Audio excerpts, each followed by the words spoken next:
안녕하세요. 사연에 빠지다의 DJ 민영입니다.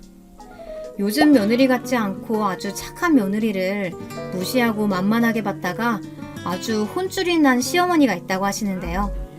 오늘의 사연 어떤 이야기일지 오늘도 함께 만나볼게요.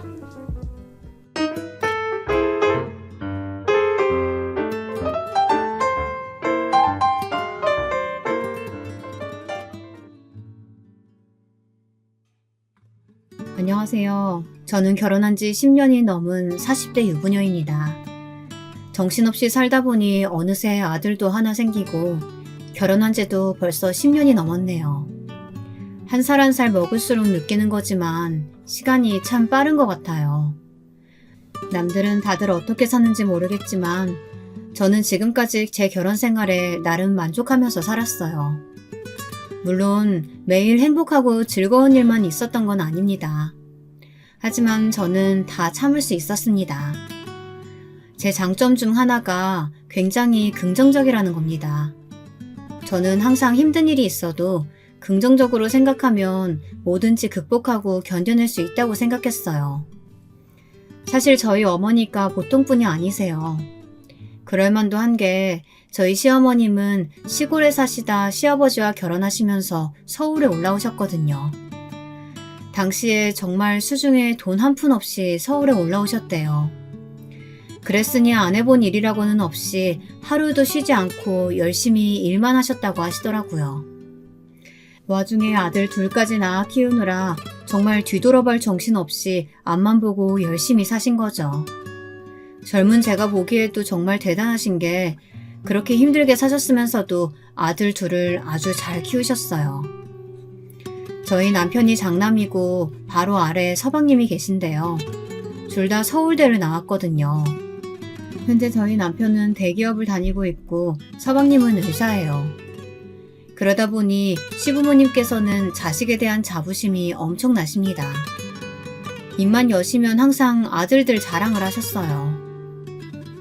어쩜 둘 다 그렇게 총명한지 내가 장사하느라 바빠서 공부 한번 들여다봐 준 적이 없는데 둘 다 모의고사만 봤다 하면 전교 1등이었다니까.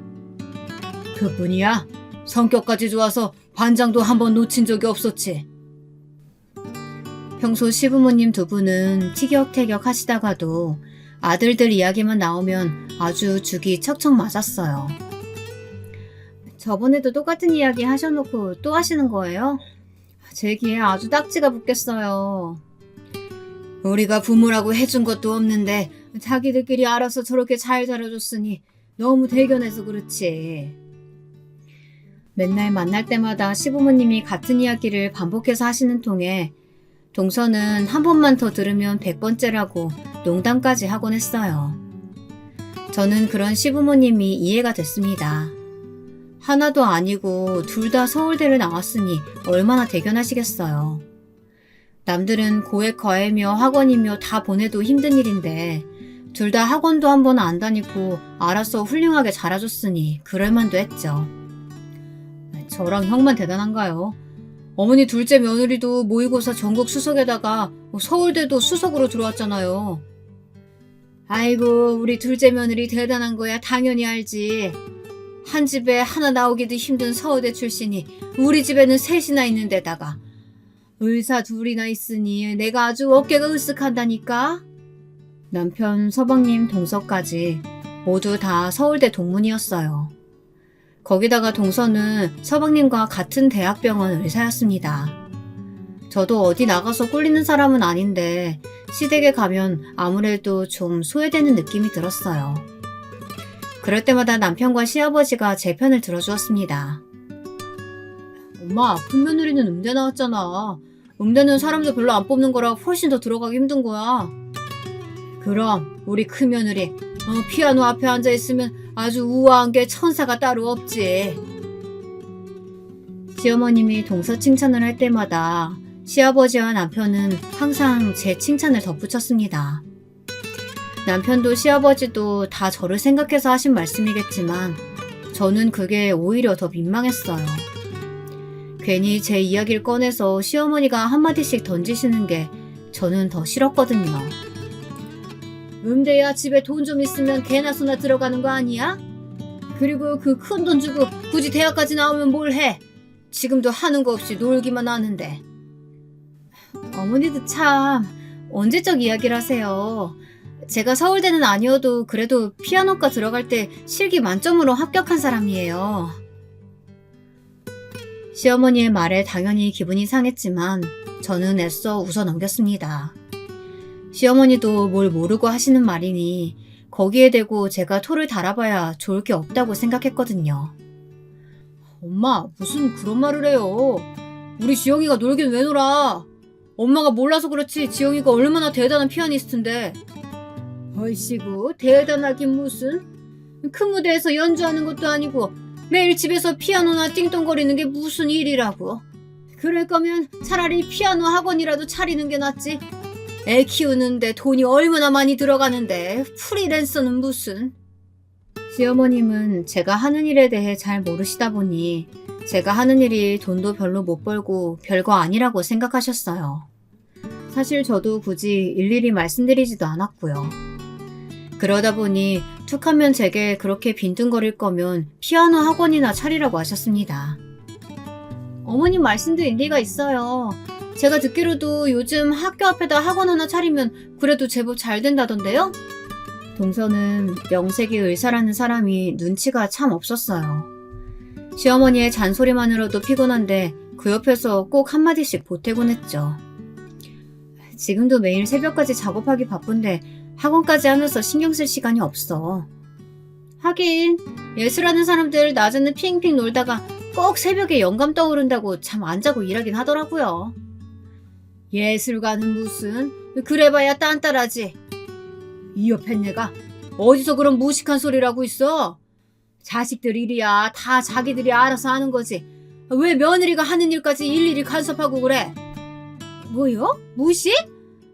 이 양반이 며느리들도 있는 앞에서 마누라한테 못하는 소리가 없어. 아이고, 저 옆에 내 입을 아주 단단히 꼬매버리든가 해야지. 그네야, 내가 대신 사과하마. 이게 다 내 탓이다. 무능한 내 탓. 알긴 안 해. 이게 다 당신이 능력이 없으니까 며느리가 날 무시하는 거 아니야. 어머니, 제가 언제 어머니를 무시했다고 그러세요. 이거 봐. 어른이 한마디 하면 아주 10마디를 한다니까. 이래서 가정교육이 중요한 건데 부모 없는 티가 저렇게 나요. 시어머니는 정말 좋게 이해할래야 이해할 수 없는 분이셨습니다. 제가 한마디만 해도 시어머니는 부모 없는 티가 난다느니 착한 척을 한다느니 하시면서 몰상식한 소리들 아무렇지 않게 하셨어요. 저는 도무지 시어머님이 왜 그렇게까지 저를 미워하는지 모르겠어요. 시어머니가 보시기에는 제가 남편에 비해 많이 부족하다고 생각하시는 건지, 아니면 남편하고 시아버지가 항상 제 편을 드는 게 못마땅해서 그러시는 건지 정말 모르겠더라고요. 저는 그때까지만 해도 정말 참을만 했습니다. 물론 주변 친구들은 제가 사는 이야기를 들으면 왜 그렇게 꾹 참고 사냐고, 그러다가 속병 난다고들 했어요. 친구들 말도 맞았습니다. 저도 사람이다 보니 시어머님이 심하게 하실 땐 아무리 가족이라도 어쩜 저러실까 싶을 때도 있었습니다. 그런데 제게 싫은 소리 좀 한다고 시어머니를 미워할 수만은 없었던 게, 한편으로는 시어머니가 안쓰러울 때도 있었어요. 시어머님께서는 식당을 운영하십니다. 한 곳에서 30년 가까이 닭볶음탕 장사를 하셨는데, 시어머님께서 워낙 솜씨가 좋다 보니 장사가 아주 잘 됐어요. 그러다 보니 저희 시댁의 가장은 아주 오래전부터 시어머니나 다름없었습니다. 시어머니가 안 계시다면 가게가 돌아가질 않았거든요. 시아버지가 가게에서 하시는 일이라고 해봐야 카운터에 앉아 계산을 하시는 것이 다다 보니 연세가 드실수록 시어머니의 입김이 커질 수밖에 없었죠.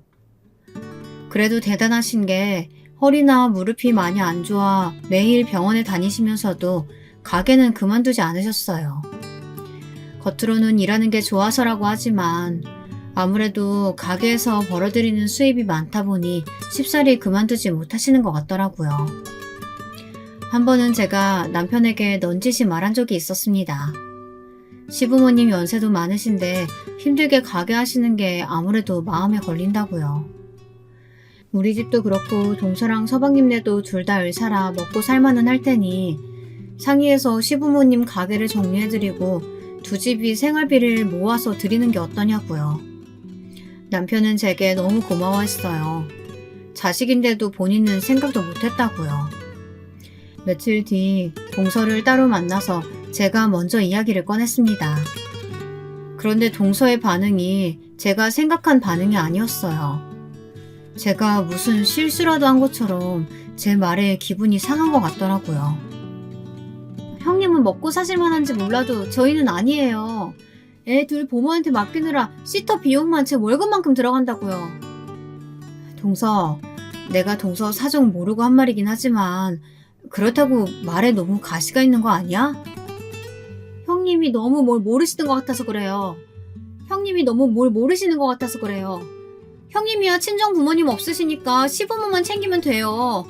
그치만 저는 친정도 있잖아요. 더군다나 시부모님은 아직 건강하시고 가게도 잘 되는데 뭐하러 잘 되는 가게까지 그만두라고 해요? 그냥 하시게 두세요. 동서는 어머님 무릎이랑 어깨 아파서 매일 치료받으러 다니시면서 새벽부터 장사하시는 거 안쓰럽지도 않아? 그거야 어머님이 좋아서 하시는 건데 할 수 없죠. 아무튼 어머님이 저희 애들이라도 봐주신다면 모를까 저는 생활비 못 드려요. 동서는 아주 단호했습니다. 저는 시부모님을 생각해서 한 말이었는데 마치 제가 무슨 실수라도 한 것처럼 찝찝하더군요. 그런데 바로 얼마 뒤 어이가 없는 일이 일어났습니다. 마치 뒤통수라도 맞은 것 같았어요. 무슨 일이냐고요? 글쎄 동서가 시어머니에게 찾아가서 아주 여우짓을 제대로 했더라고요. 제가 시어머니 무릎하고 허리 이야기를 했을 때는 모른 척 하더니만 도대체 무슨 생각인지 동서가 다니는 병원에 검사랑 도수 치료를 예약해뒀다고 했나봐요. 그러면서 하는 소리가 기가 찼습니다. 어머님 장사하시느라 힘드셔서 어떡해요? 제 마음 같아서는 생활비 척척 드리면서 가게도 그만두시라고 하고 싶은데 제가 아직 능력이 부족해서요. 제가 많이 못 도와드려서 죄송해요. 제가 한 발 늦었지 뭐예요. 동서가 먼저 선수를 친 거 있죠. 그날 시어머니는 동서에게 감동받아 눈물이 다 났다네요. 말이라도 너무 고마워서요. 심지어 시어머니가 동서에게 걱정 말라고 하시면서 당신이 돈 많이 벌어 병원 개업해준다는 소리까지 하셨답니다. 제가 뒤에서 툴툴 걸어봐야 뭐 하겠어요. 이게 다 제가 아둔한 탓인데요. 한편으로는 동서가 대단한다는 생각까지 들었습니다. 저는 이래서 시어머님에게 예쁨받지 못하는 건가 싶기도 하고요. 그날부터였어요. 시어머니는 대놓고 저와 동서를 차별하셨습니다. 그전에도 저를 미워하고 구박하기야 했지만 이제는 동서까지 합세해서 시어머니와 둘이 끈끈하게 한편 같은 느낌이 들더라고요. 시어머니는 동서는 만지면 부서질까 불면 날아갈까 아주 애지중지하셨습니다. 반면 저는 집에서 부리는 일꾼처럼 대하셨어요. 시어머니 가게에 일이 생기면 시도 때도 없이 아무 때나 저를 부르셨어요.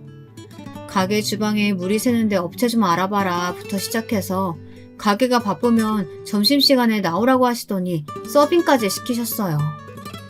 저도 며느리로서 그 정도야 도와드릴 수 있다고 생각했습니다. 그런데 문제는 이래도 구박을 받고 안 해도 구박을 당했어요. 하루는 자고 있는데 새벽 일찍 시어머니에게 전화가 왔습니다. 전화를 받자마자 하신다는 소리가 저더러 새벽 시장에 갔다 오라네요. 이번에 바꾼 채소 가게가 영 상태가 안 좋아. 그래, 네가 이번 주에 새벽 시장에 좀 다녀와라. 새벽 시장이요? 어머니, 제가 매일 새벽까지 작업해서 새벽에는 나가기가 힘들어요. 무슨 놈의 일을 대낮에 하면 되지 왜 새벽에 일을 해? 괜히 가기 싫다고 말도 안 되는 핑계 대지 말고 내가 주소랑 사올 채소 문자로 보내줄 테니까 바로 내일부터 갔다 와. 8시 전에는 무조건 가게로 사와야 된다. 어머니 핑계가 아니고요. 그건 힘들어요. 애 유치원도 보내야 하는데 제가 새벽에 시장 갔다가 가게까지 어떻게 가요? 아유 쫑알쫑알 왜 이렇게 말이 많아? 나는 옛날에 하나는 없고 하나는 안고 혼자 시장 다 다녔어. 너는 그나마 할 줄 아는 거라고는 운전 하나 있으면서 시애미가 부탁하는데 그걸 못 해주니? 아 됐다. 하기 싫으면 말아라. 시어머니는 자기 할 말만 하시고는 전화를 끊어버렸습니다. 그러고는 곧바로 문자를 보내셨어요. 큰며느리라고 하나 있는 게 내 아들 돈 가지고 집구석에서 맨날 놀면서 어쩜 이렇게 쓸모가 하나도 없는지 몰라. 나한테는 우리 둘째 며느리밖에 없다. 문자를 보고 저는 너무 황당했습니다. 동서에게 보낼 문자를 제가 실수로 보내신 건지 아니면 저 보라고 일부러 문자를 잘못 보낸 척 하신 건지 모르겠어요. 아무리 그래도 그렇지 며느리한테 저런 말을 하실 수 있을까요? 그것도 손 아래 동서에게 손윗동서를 마구 씹어대면서요. 며느리라고 많은 것도 아니고 꼴랑 둘밖에 없는데 중간에서 시어머니가 어떻게 저러실 수 있는지 모르겠습니다. 누가 보면 정말 제가 하는 일 없이 집에서 노는 사람인 줄 알겠더군요. 저는 그날 너무 화가 나서 남편에게 문자를 보여줬습니다. 남편은 당연히 제 말에 노발대발했습니다. 지금 당장 시댁에 가겠다는 걸 말렸습니다. 저는 남편에게 며칠만 아들 유치원 등원을 해달라고 부탁했어요. 아무래도 제가 새벽 시장에 다녀와야 할 것 같아서요. 네, 제가 생각해도 제가 바보 같았습니다. 시어머니가 저렇게 몰상식하게 저를 개무시하는데 저도 모르는 척하면 그만이잖아요. 그런데 아무래도 마음이 쓰였어요. 아픈 무릎을 부여잡고 첫차를 타고 새벽 시장에 가실 시어머니가 신경 쓰이더라고요. 남편은 시어머니에게 말하겠다고 했지만 제가 그러지 말라고 했습니다. 그래봐야 불똥은 또 제게 튈 테니까요.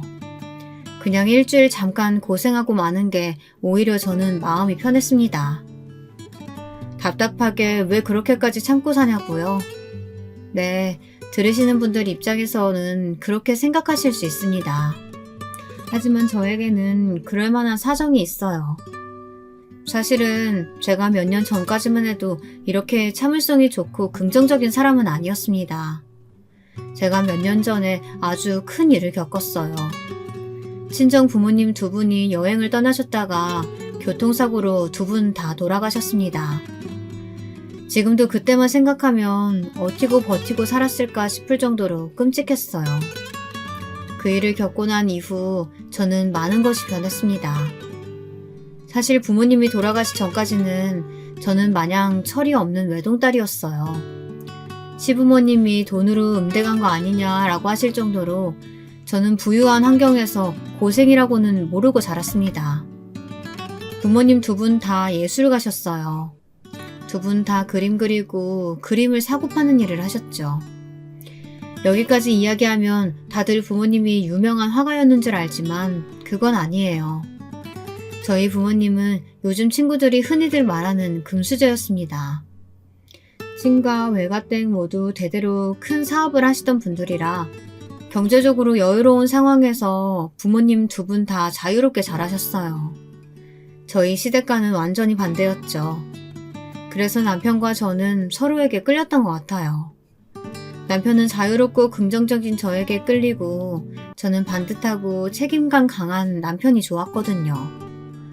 부모님이 항상 외국에 그림을 사러 다니시다 보니 저도 어릴 때부터 자연스럽게 따라다니며 공부보다는 예체능에 관심이 생겼는데요. 거기다가 외동딸이다 보니 하고 싶은 건 뭐든지 다 할 수 있었습니다. 그래서 자연스레 피아노도 배웠고 이것저것 여러 악기도 배웠어요.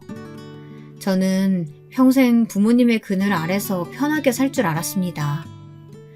제가 결혼하기 전에 부모님이 돌아가셨어요. 저는 정말 너무 막막했습니다. 물려주신 재산이야 많았지만 제가 혼자 할 줄 아는 게 전혀 없었어요. 30이 다 될 때까지 밥 한 번 혼자 차려 먹어본 적이 없었으니까요. 저는 스스로 너무 한심했습니다. 이 나이까지 뭘 하고 살았나 싶었어요. 그리고 제가 부모님에게 평생 받기만 했지 해드린 게 아무것도 없더라고요. 저는 부모님이 돌아가시고 나서 거의 반년을 매일 울다가 어느 날 정신을 번쩍 차리고 홀로서기 연습을 했습니다. 그리고 다짐했어요.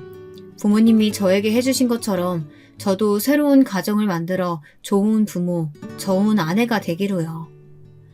세상에 덩그러니 혼자가 되어보니 안정적인 가족만큼 중요한 건 없다는 사실을 알았어요. 그래서 남편을 만나 결혼했을 때 저는 무슨 일이 있어도 이 가족을 지키겠다 마음먹었습니다. 남편의 부모님에게도 딸처럼 잘해야겠다 다짐했고요. 그런 마음이면 어떤 힘든 일이 있어도 다 극복할 수 있다고 생각했습니다. 가족들 모두 건강하고 큰 걱정 없이 사는 것만으로도 다행이라고 생각하면서요. 그런데 그게 제 마음처럼 쉬운 일은 아니더군요. 참고 이해해 주다 보니 아주 끝이 없었어요. 항상 참고 이해하는 사람은 그냥 평생 참고 사는 줄 알더라고요. 제가 일주일 동안 새벽 시장을 다니는데도 시어머니는 제게 고맙다는 말 한 번 하질 않으셨습니다. 그래도 저는 불만 한마디 없이 했어요. 제가 잘하는 모습 보이면 언젠가는 시어머니도 마음을 여시지 않을까 기대하면서요.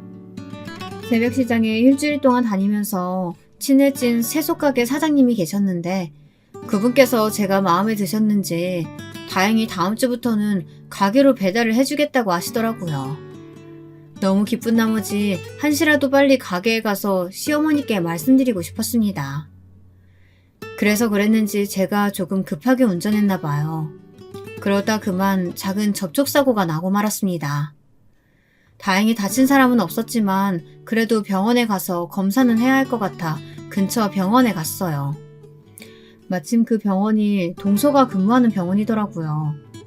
동서가 안내해줘서 이런저런 검사를 하고 있는데 동서가 시부모님에게 연락했는지 병원에 오셨어요. 저는 단순 접촉사고라 다친 데도 없는데 괜히 번거롭게 해드렸다고 말씀드렸습니다. 아이고, 이 정도인 게 천만 다행이다. 그러게 왜 밤에 일하느라 잠도 못 자는 애한테 새벽부터 운전을 시키고 그래? 하마터면 당신 때문에 우리 큰며느리 큰일 날 뻔했잖아. 그게 왜 내 탓이에요? 다 애미가 모자라서 그런 거지. 너는 도대체 할 줄 아는 게 뭐니? 그거 잠깐 갔다 오는데도 뭐 사고를 내고 말이야. 아이고, 채소 다시 들어서 쓰지도 못하고 버리게 생겼네.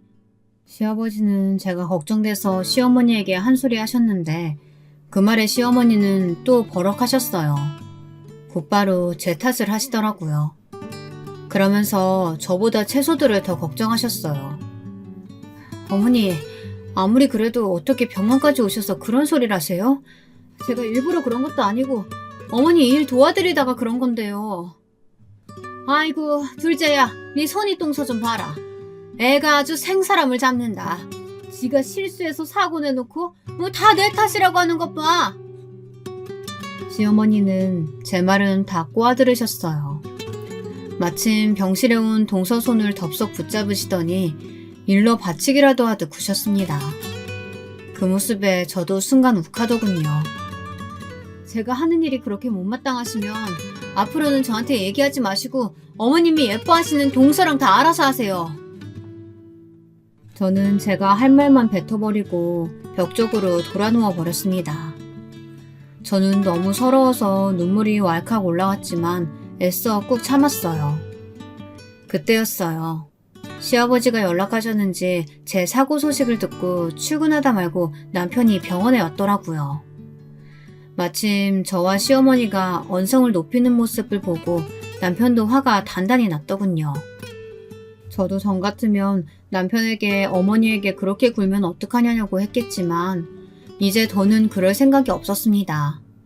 제가 더 노력하고 더 잘하다 보면 언젠가는 저도 시어머니에게 사랑받는 날이 올지 모른다 기대했습니다.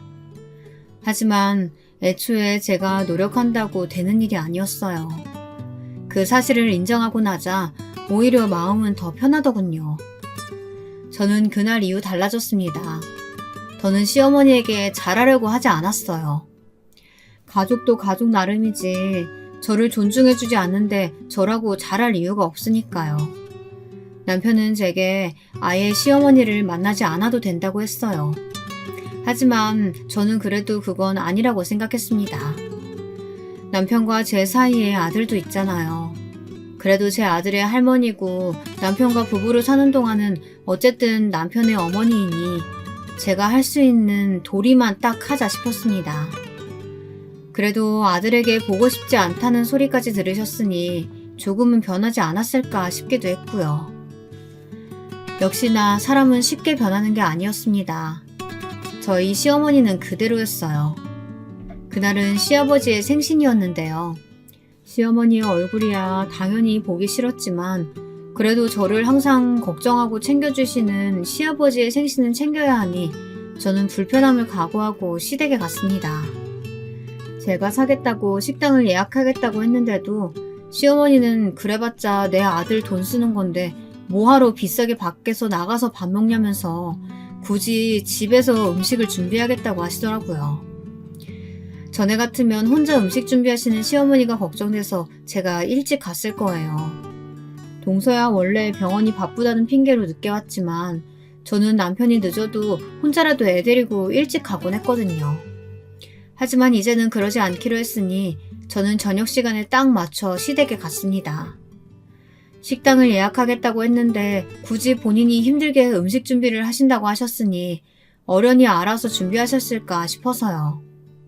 그런데 저와 남편이 도착해서 들어서자 시어머니 입술이 불쑥 튀어나와 있더군요. 아주 단단히 기분이 상하신 것 같았어요. 시아버지 생신상 차리는데 며느리가 코빼기도 안 보이고 아주 팔자가 좋구나. 어머, 어머님이 다 차리신다고 해서 저는 그냥 와서 먹기만 하면 되는 줄 알았죠. 어차피 동서도 아직 안 왔네요, 뭐. 저는 지금까지 결혼 생활하면서 한 번도 시어머니에게 하지 못했던 말을 툭툭 편하게 했습니다. 별것도 아닌데 눈치 보지 않고 하고 싶은 말 다 하니 속이 다 시원하더군요. 하지만 시어머니가 그런 제 말을 듣고 절대 가만히 계실 분이 아니었죠.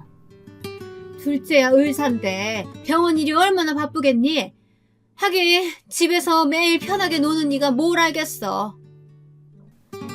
저는 시어머니가 하시는 듣기 싫은 소리는 이제 더는 듣지 않기로 했습니다.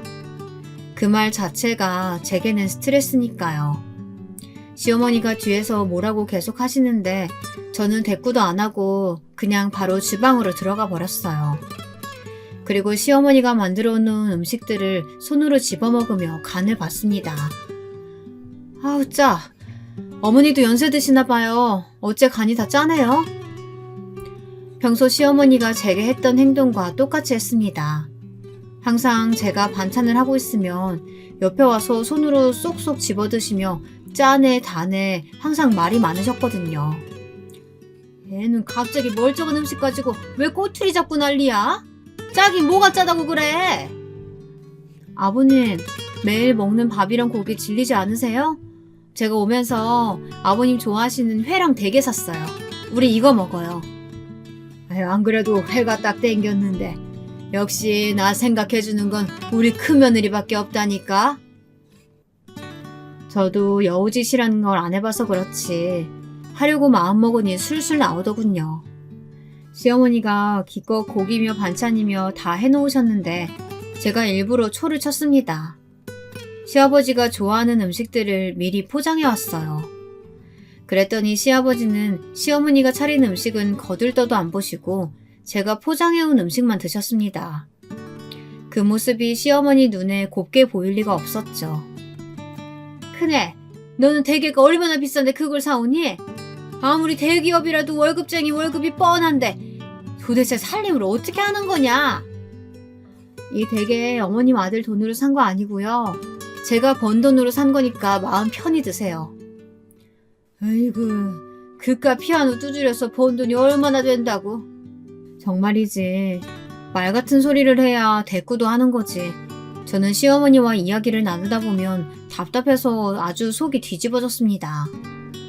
지금까지 어떻게 참고 살았나 싶을 정도로 이제는 참아지질 않더군요. 제가 한마디 더 하려고 하는데 마침 동선애가 들어왔어요. 동선은 아주 상전이 따로 없었어요. 같은 며느리인데도 항상 일핑계를 대며 주인공처럼 나타나서는 음식만 쏙 먹어대기 바빴으니까요. 동서는 시아버지에게 돈 봉투를 건넸습니다. 괜히 마음에 안 드시는 선물보다 돈이 최고라면서요. 그때였어요. 시어머니께서 뜬금없이 저를 쏘아보시더라고요. 시아버지 생신인데 설마 너는 선물도 없이 대게가 끝이니? 그럴 리가요. 저도 당연히 생신 선물 준비했죠. 시아버지의 생신 선물은 저희 아버지가 생전에 굉장히 아끼셨던 그림이었습니다. 따로 그림들을 보관하는 화실이 있었는데도 이 그림만큼은 매일 보고 싶으시다면서 침실 중앙에 걸어 놓으셨거든요. 저는 이 그림을 꼭 시아버지에게 드리고 싶었어요. 시어머니와는 사이좋게 지내지 못했지만 그래도 시아버지와는 친정아버지처럼 지내고 싶다는 그런 마음을 담아서요. 시아버지는 그림에서 눈을 떼지 못하셨어요. 너무 좋아하셨죠. 바로 남편에게 그림을 걸어달라고 하실 만큼 마음에 들어 하셨습니다. 그런데 역시나 가만히 계실 시어머니가 아니셨죠. 아이고, 꼴에 고상한 척은 집에 처박아 놨던 쓸모없는 그림 하나 가지고 와서 생색 엄청 내네. 아무짝에도 쓸모가 없다뇨. 어머님이 몰라서 그러시는데요. 이 그림 엄청 유명한 거예요. 유명하든지 말든지 나는 하나도 안 궁금하니까 얘기도 하지 말어. 암튼 얘가 왜 이렇게 센스가 없는지. 둘째야, 용돈 고맙다. 동서가 준 봉투를 획 챙겨 방으로 들어가시는 시어머니의 뒷모습을 보는데 순간 저는 말문이 막혀 그냥 고개를 저었습니다. 남편이 한마디 하려고 하는 걸 제가 말렸어요. 말해봐야 뭐 하겠어요. 무식한 건 원래 답이 없는 건데요. 그러던 어느 날이었습니다. 남편에게 갑자기 전화가 왔는데 시어머니께서 가게에서 넘어지셔서 허리를 많이 다치셨다고 하더라고요. 그래서 급하게 서방님과 동서가 근무하는 병원에 입원하셨다고요. 저는 바로 병원에 달려갔습니다. 시어머니야 당연히 밉죠. 하지만 그래도 가족이라 그런지 걱정부터 앞섰습니다. 시어머니가 안 그래도 평소에 허리가 안 좋으셨는데 얼마나 세게 넘어지셨으면 입원까지 하셨나 싶어서요. 병원에 도착해서 들어갔더니 병실에는 어머니 혼자 계시더라고요. 시아버지는 점심 장사 때문에 가게에 계시고 남편은 회사에 급한 일이 생겨서 들어갔대요. 서방님과 동서도 일이 바쁜지 아직 병실에도 안 왔고요. 저는 어색하지만 그래도 누워 계신 시어머니 옆에 앉았습니다. 병실 침대에 누워 계신 시어머니의 모습을 보는데 어쩐지 마음이 좋지 않았어요. 부모님이 돌아가실 때 생각도 나면서 속상하더라고요. 저는 잠시 시어머니에 대한 마음은 접어두기로 했습니다. 아픈 사람을 위로하는 건 제 성격상 맞지 않으니까요. 시어머니는 이것저것 검사를 받으시더니 결국 디스크 수술을 했습니다. 그래도 가족 중에 의사가 둘이나 있으니 빠르게 진행이 돼서 수술 경과가 좋으셨어요. 수술이 끝나고 며칠 입원해야 해서 간병할 사람이 있어야 했습니다. 시아버지께서 하시겠다고 하셨는데 아무래도 그건 아닌 것 같아 간병인을 알아보고 있었죠. 그러던 중 시어머니께서 생각지도 못한 말을 하시더라고요. 간병을 제가 해줬으면 좋겠다고 하셨어요. 저도 처음엔 제가 부려먹기 좋아서 이러나 싶었습니다. 그런데 시어머니가 웬일로 쭈뼛 망설이면서 이야기를 하시더라고요. 너도 알겠지만 내 성격이 보통 까다로워야지. 모르는 사람하고는 불편해서 난 하루도 못 있어. 네가 좀 힘들겠지만 그래도 난 네가 같이 있어줬으면 좋겠다. 시어머니의 말에도 남편이랑 시아버지는 당연히 간병인을 쓰라고 했어요. 워낙 말도 많고 탈도 많으신 분이니 제가 고생할 걸 잘 아니까요. 그런데 제가 마음이 쓰이더라고요. 자존심 강하신 분이 제게 직접 이야기를 하셨는데 모르는 척 외면하기 힘들었어요. 그래서 일주일 동안 제가 간병을 했습니다. 저도 지금 와 생각해보면 왜 그랬을까 싶어요. 시어머니와 같이 병원에 있으면서 정말 많이 싸웠거든요. 아픈 사람이 밥도 잘 안 먹고 자꾸 가게 걱정만 하시니 옆에서 잔소리를 할 수밖에 없더라고요. 물론 싸우기도 많이 싸우고 고생도 했지만 그래도 한 가지 좋았던 건 시어머니와 많이 가까워졌다는 겁니다. 그전에는 제가 아무리 노력해도 시어머니와 가족 같은 느낌이 들지 않았었는데요. 일주일 같이 먹고 자고 했더니 많이 친해진 것 같았어요. 그런데 그것도 역시나 제 착각이었나 봅니다. 시어머니는 그냥 제가 만만해서 그래서 간병인으로 곁에 둔 거였어요. 왜 그렇게 생각하냐고요? 시어머니는 태어나고 나오시자마자 원래대로 돌아가셨거든요. 예전이랑 똑같이 저를 대하시더군요. 그날은 시어머니께서 태어나시고 처음으로 가족들이 모이는 날이었어요. 그날도 나가서 맛있는 거 먹자고 했는데 시어머니는 또 본인이 상을 차리겠다고 하셨어요.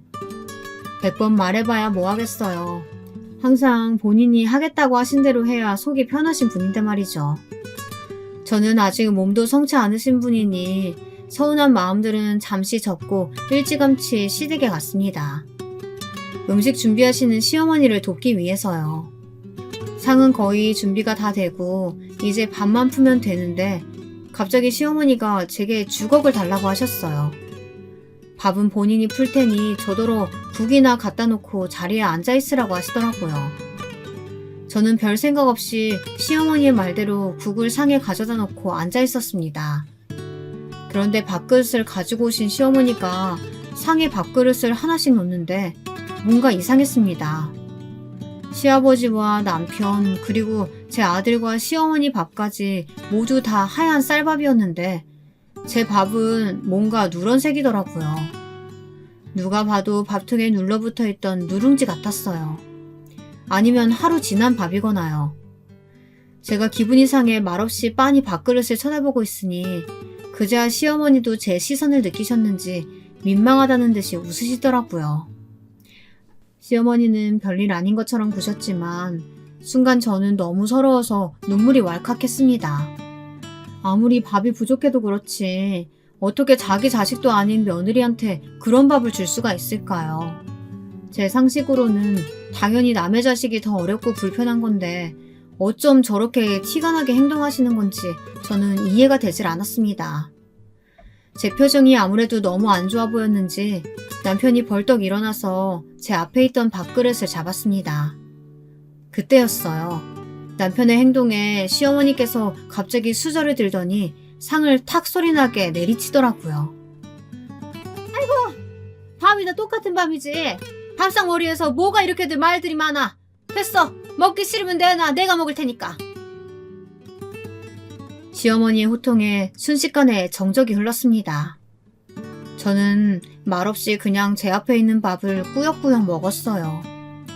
남편은 연신 제 눈치를 살폈지만 제 기분은 나아질 기미가 없었습니다. 너무 화가 나고 짜증이 나는데 도무지 이 마음을 어떻게 표현해야 할지 모르겠더군요. 시어머니의 말이 틀린 건 아니죠. 밥이야 다 똑같은 밥이니까요. 하지만 왜 하필이면 그 누런 밥을 저에게 주신 건지 생각을 곱씹을수록 기분은 점점 더 나빠졌습니다. 그때였어요. 일 때문에 늦는다고 했던 동선의 식구들이 왔더라고요. 조금 전 상황을 모르는 동서와 서방님은 시댁에 들어오자마자 맛있는 냄새가 났다면서 밥부터 달라고 성화였습니다. 퇴근하고 오느라 너무 배가 고프다고요. 그런데 잠시 뒤 어이없는 일이 벌어졌습니다. 제가 잠깐 화장실을 다녀온 사이 시어머니께서 식탁에 새로 상을 차리셨더라고요. 저도 모르게 식탁 위에 밥그릇에 눈이 갔습니다. 분명 밥이 없다고 했는데 어떻게 저렇게 빨리 상을 차리셨나 싶어서요.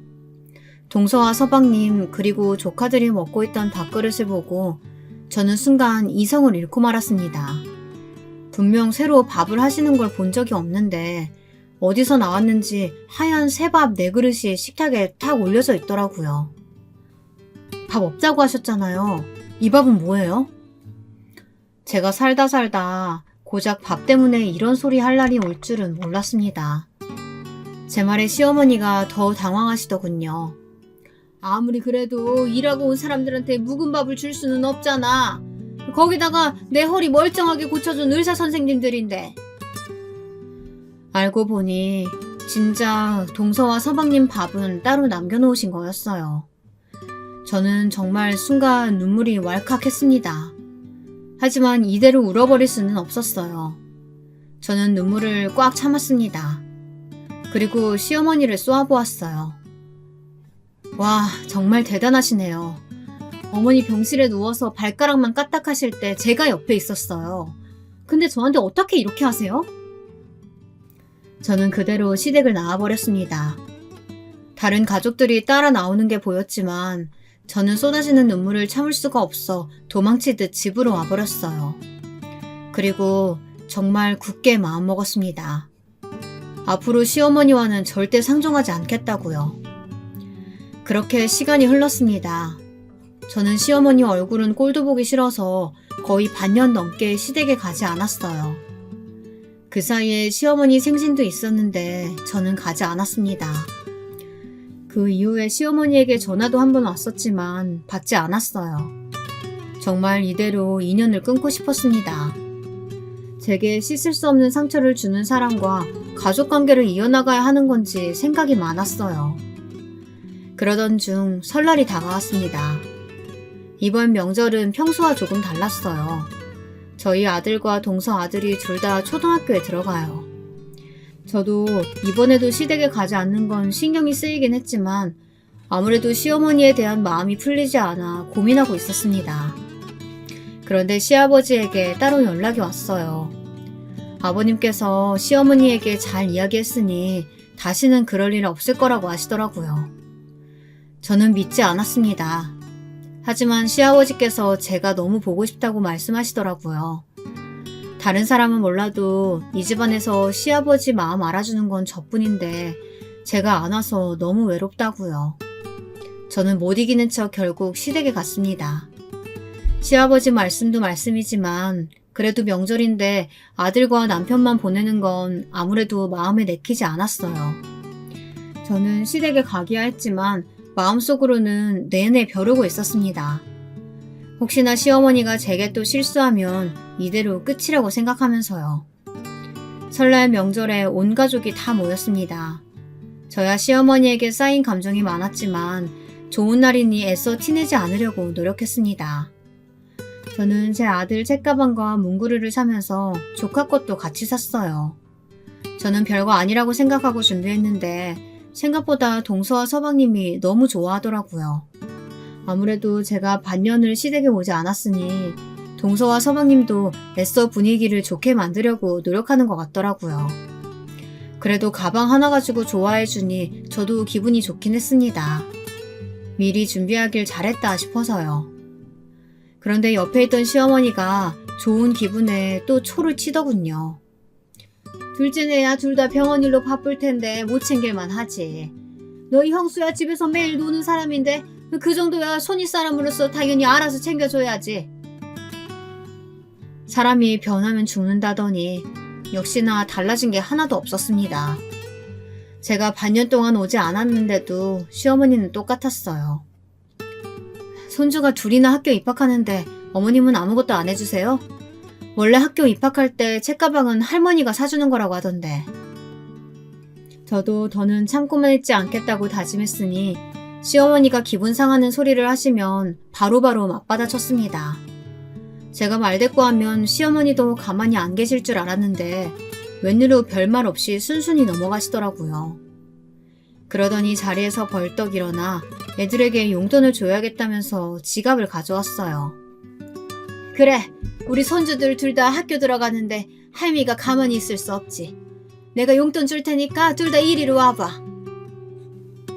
밝게 웃으시면서 제 아들과 조카를 부르셨어요. 그러더니 애들을 나란히 세워두고 지갑에서 돈을 꺼내더군요. 5만원권 2장을 꺼내서 10만원을 먼저 조카에게 주셨어요. 저는 구두쇠 시어머니가 웬일인가 싶었습니다. 그러더니 제 아들에게도 용돈을 주겠다며 돈을 꺼내셨는데요. 잠시 뒤 제 아들이 바닥에 주저앉아 엉엉 울어버렸습니다. 왜냐고요? 글쎄 시어머니께서 제 아들에게는 10,000원권 딱 한 장만 주신 거 있죠. 나는 10,000원 줘. 할머니 미워. 할머니 세상에서 제일 미워할 거야. 다른 가족들도 갑작스러운 상황에 다 당황해 말문이 막힌 것 같았죠. 제가 미우니 이제는 아예 손주까지 미우신 건지 이제는 대놓고 제 아들까지 조카와 차별하시더군요. 저는 확실히 알았어요. 시어머니와 저는 절대 가족이 될 수 없다는 걸요. 아유 시끄러워. 사내 놈이 뭐가 억울하다고 울어. 이게 다 너희 엄마 탓이니까 너희 엄마한테 따져. 능력도 없는 네 엄마가 할머니 알기를 아주 개똥보다 못하게 하는데 내가 네가 뭘 예쁘다고 용돈을 주니? 시어머니는 이제 아예 무식하게 나가기로 작정을 했는지 애 앞에서 못하는 소리가 없었습니다. 이미 정이란 종은 다 떨어져서 그냥 이대로 아들을 데리고 나오려다가 아무래도 이대로 가기엔 억울하더군요. 저를 함부로 대한 거에 대해서 아주 땅을 치고 후회하게 만들어주고 싶었습니다. 어머니는 제가 하는 일에 대해 그렇게 여러 번 설명했는데도 아직도 제가 어떤 사람인지 모르시나 봐요. 뭐야? 네가 어떤 사람인 줄 굳이 알아야 돼? 시아버지께서 시어머니에게 이제 그만하라고 소리를 지르셨지만 시어머니는 아랑곳하지 않으시고 제게 연신 소리를 지르셨습니다. 보다 못한 남편이 결국 시어머니 곁으로 다가갔어요. 그리고 귀에 대고 뭔가 속삭였습니다. 그런데도 시어머니는 말귀를 못 알아들었는지 왜 귀 간지럽게 귓속말을 하냐고 화를 내시더라고요. 엄마, 모르면 제발 가만히 있어. 엄마 큰며느리가 1년에 저작권이 몇 억씩 들어오는 사람이야. 우리 회사 사람들은 농담으로 나더러 능력 있는 와이프 덕분에 회사 취미로 다닌다는 그런 소리까지 한다고. 네, 맞습니다. 제가 사실은 집에서 마냥 노는 사람은 아니에요. 피아노 전공이긴 하지만 이것저것 다룰 수 있는 악기가 많다 보니 일찍부터 작곡 공부를 했습니다. 고등학생 때부터 놀이처럼 노래를 만들다 보니 저작권 협회에 등록된 곡이 꽤 많아요. 특히나 CCM 곡이 많고요. 그리고 광고 속에 나오는 CM송이나 로고송, 영화 음악까지 이것저것 많이 만들어서 저작권이 꽤 쏠쏠합니다. 집에서 가만히 누워만 있어도 매달 생활비는 꼬박꼬박 들어오는 정도예요. 어머님이 부담스러워 하실까봐 제가 말씀 안 드렸는데 아버님께 생신 선물로 드린 저 그림 얼마짜린 줄 아세요? 뭐? 그림? 여기서 그림 얘기가 왜 나와? 남편의 말에 분명 눈동자가 흔들리셨으면서도 어머니는 여전히 제게 소리를 지르고 계셨어요. 지금 당장 경매에 내놓기만 해도 5천만 원은 그냥 받는 그림이에요. 저 그림이 그렇게 비싼 거라고? 시어머니 눈이 얼마나 커졌는지 금방이라도 눈동자가 굴러 떨어질 것 같았습니다. 엄마, 그뿐만이 아니야. 돌아가신 장인 장모님께서 물려주신 그림이 얼마나 많은데 그것만 다 해도 건물 하나는 그냥 살걸? 건물? 시어머니의 입이 쩍 벌어지셨습니다. 그런 대단한 걸 왜 지금까지 말을 안 했냐고요. 저도 굳이 숨긴 적은 없습니다. 단지 시부모님에게 제가 얼마를 버는지까지 정확하게 이야기할 필요는 없으니 그냥 프리랜서라고 말한 것 뿐이에요. 부모님에 대해서도 그냥 그림 그리고 사고 파시던 분들이라고만 이야기를 한 거고요. 제가 서울대 출신도 아니고 전문직이 아니라고 마음대로 무시하신 건 시어머니니까요. 저도 아들 생각해서 웬만하면 참고 살려고 했는데요. 어머니 때문에 도저히 안 되겠네요. 어떻게 애한테까지 그러실 수가 있어요? 저 어머님한테 질려서 저는 어머님 아들하고 도저히 못 살겠어요. 저 빼고 잘난 서울대 출신들하고 행복하게 사세요. 여보, 갑자기 왜 이래? 나 당신 없으면 못 사는 거 몰라서 이래? 엄마 뭐해? 빨리 우리 지영이한테 잘못했다고 사과해. 저도 당연히 남편과 헤어질 생각은 조금도 없었습니다. 일이 이왕 이렇게 된 거 이때다 싶어서 질려버렸어요. 시어머니의 코를 아주 납작하게 해주기 위해서요. 제가 좋은 게 좋은 거라고 지금까지 참아줬더니 저를 아주 만만하게 보신 것 같아요. 이번 기회에 제가 어떤 사람인지 자기가 어떤 실수를 한 건지 똑똑히 알려드려야겠다 싶었습니다. 돈을 그렇게 잘 버는 일이면 진짜 그렇다고 말을 하지. 매일 피아노나 치고 앉아있으니 나는 그냥 집에서 노는 줄만 알았지.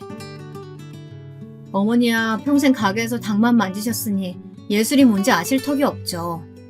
어차피 매일 하는 것도 없이 피아노만 치는 며느리 싫어하셨으니까 제가 그만 꺼져드릴게요. 아니 애미야, 이렇게 가면 어떡해. 자식도 있는데 자식 생각해야지. 자식 생각하시는 분이 지금까지 저랑 제 아들한테 그렇게 하셨어요? 저한테 못되게 하신 거 저도 그러려니 하고 참았어요. 하지만 제 아들까지 무시하는 건 절대 못 참아요. 저는 제 아들이랑 행복하게 살 테니까 어머니도 잘난 아들이랑 행복하게 사세요. 애미야, 아유, 내가 잘못했다. 내가 너한테 못하지 마디 했지? 앞으로는 절대 안 그럴게. 나 한 번 한다면 하는 사람이야. 믿어봐. 사람이 이렇게 간사해도 되는 건가요? 시어머니는 제가 시댁을 나가려고 하자 아주 문 앞까지 달려와서 가지 말라고 애원을 하셨습니다. 제게 큰 실수했다면서 무릎이라도 꿇을 기세였어요. 그날 이후 어떻게 됐냐고요? 시어머니의 행동이 달라지니 집안이 아주 평온해졌습니다. 저도 너무 편해졌고요. 시어머니께서 가게 문을 닫는 주말이면 제 아들까지 매주 봐주시거든요. 우리 예술가 며느리 스트레스 받으면 곡 안 나오니까 힘든 일 있으면 언제든 나한테 얘기해. 내가 다 도와줄게. 상황이 180도 달라졌습니다. 매일 저더러 이거 해와라 저거 해와라 시키던 분이 글쎄 저 먹으라고 매일같이 반찬을 해서 보내십니다. 벌써 그것도 1년이 다 되어가네요. 이럴 줄 알았으면 진작 다 이야기하는 건데 제가 너무 겸손했나 봐요. 얼마 전 저는 시부모님께 가게를 그만두시라고 했습니다. 앞으로 제가 생활비를 드리기로 했어요.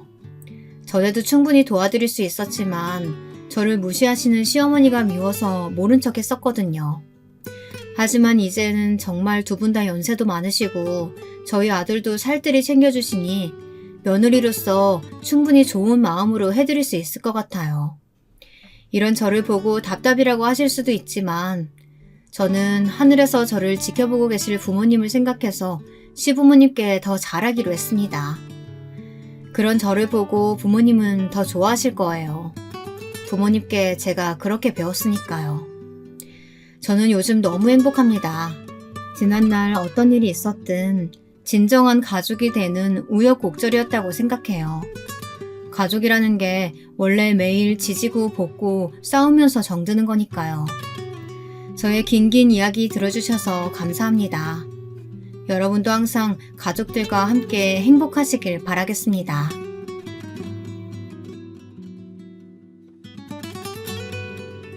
안녕하세요.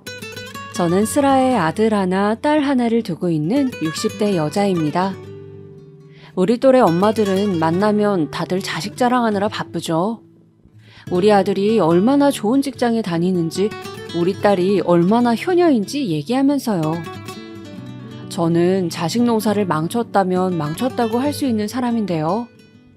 제 딴에는 열심히 키운다고 키웠는데 역시 자식 일은 제 맘대로 안 되나 봅니다. 아마 제 사연을 듣는 여러분 중에서도 애들 낳고 장성할 때까지 키우신 분들이 많으실 텐데 다들 자식들과 화목하게 지내시는지 궁금합니다. 만약 그렇다면 정말 존경하고 부럽습니다. 그럼 제가 왜 자식 농사를 망쳤다고 하는지 한번 이야기를 해볼까 해요. 잘 들어주셨으면 좋겠습니다. 저는 남편과의 사이에서 3살 터울의 아들 1명과 딸 1명을 낳았습니다. 첫째가 아들, 둘째가 딸입니다.